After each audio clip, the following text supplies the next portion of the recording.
Welcome to Tatum Plantation 2012. I'm Ray Mears. We're going to spend a couple of days here at this deer management facility, one that I've been coming to for, I guess 6 years now. And I'm going to attempt to photograph the largest buck on the place, which is my challenge every year. I'm staying here at the guide shack, and the weather was not very cooperative, as you'll see here in just a moment. We were fighting the elements the whole time I was there. Well, as you can tell, getting into this backside Tatum Plantation with all the rain is not as easy as it looks. Good thing for four-wheelers, because we've had huge rain into here. He's somewhere back over in this area here.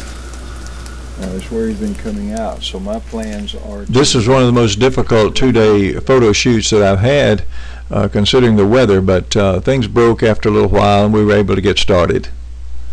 Well, this is one of the many food plots here at Tatum Plantation, and it's on this food plot that the manager, Slade Priest, has told me that one of the largest, if not the largest buck that they have on this 2,350 acres area has been coming in to feed. Wildlife photography is basically the same as bow hunting on the ground. You still have the cover and concealment, scent protection, and wind directions, and all the things that make for a successful bow hunt. Here I'm setting up a ground blind and fixing to brush it in, but then here comes the weather. Well, as you can see, I had to stop temporarily because of the rain, and some of my camera equipment's getting wet, but I got my camera in here, and we'll have to wait till we get through to finish up the brushing in of this tent. Well, I think I've got it brushed in good enough from all four sides where deer would just think it's part of the dead trees and limbs that are around here in this area. If you'll notice, the corn has been spread out pretty thinly, and the reason I do that is so the deer will stay in the area longer.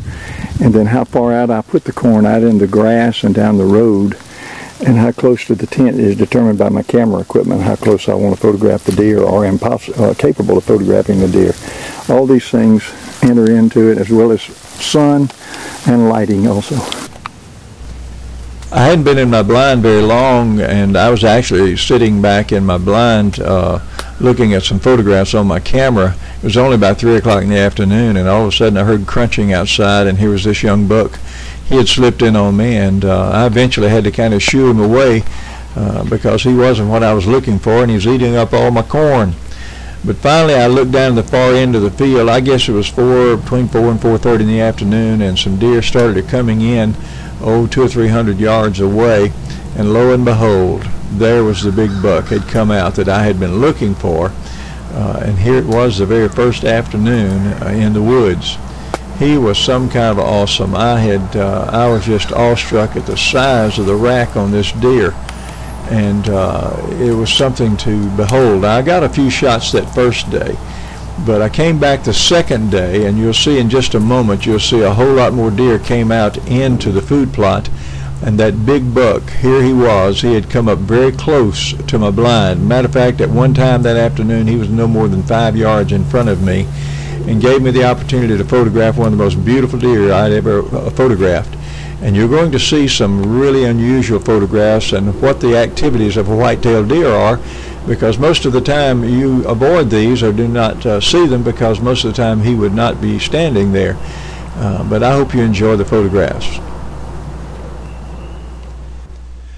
The first thing you notice is the magnificence of a white-tailed deer. What an animal, and what an adventure it is to photograph these magnificent deer. And notice the beauty of the backgrounds and the places that you can photograph that make for a great photographic adventure. But notice the scars on this old deer. He's been a veteran of many wars. Some of the tips are broken off on this big rack he's been fighting this year. He can do some things that you and I can't do, and that's wrap our neck around like this and clean our back, and even reach to the other side and wrap yourself in a ball. And most of us can't do that, but a white-tailed deer can. Now here's something he can do that you and I can't do, and that's scratch our own back. What a great animal. What a great privilege it is to photograph them. This is just another day in the life of a wildlife photographer.